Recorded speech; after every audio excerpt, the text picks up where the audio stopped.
Bisando sei, nós queremos elaborar um rato de parte de overtime, porque nós tomamos nota que toch tem certo meio não por dizer que essa aqui fora de contexto e pensei nós queremos elaborar a parte aqui. O colega ministro de finanças já acaba de elaborar a parte aqui para sobre overtime tá algo que toca a situação financeira de nosso país, pois ministro de finanças e cultura, o colega Xomara Maduro, a deu uma explicação ampla de como a cifra não aqui está e que o impacto está riba a situação financeira. Pero obviamente é um aspecto também que toca de manejo de personal. E pensei também tem circular a sali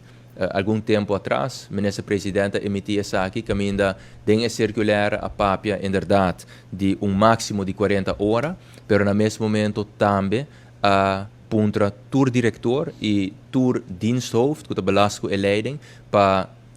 entregar plan com não também manejar e overtime para não departamento.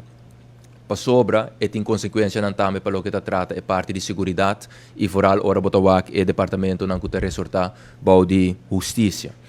E pensei já acaba for de alguns semanas passar nós a reunir ribe tópico aqui den Justitieel Veiligheidsberaad, essa é a plataforma den qual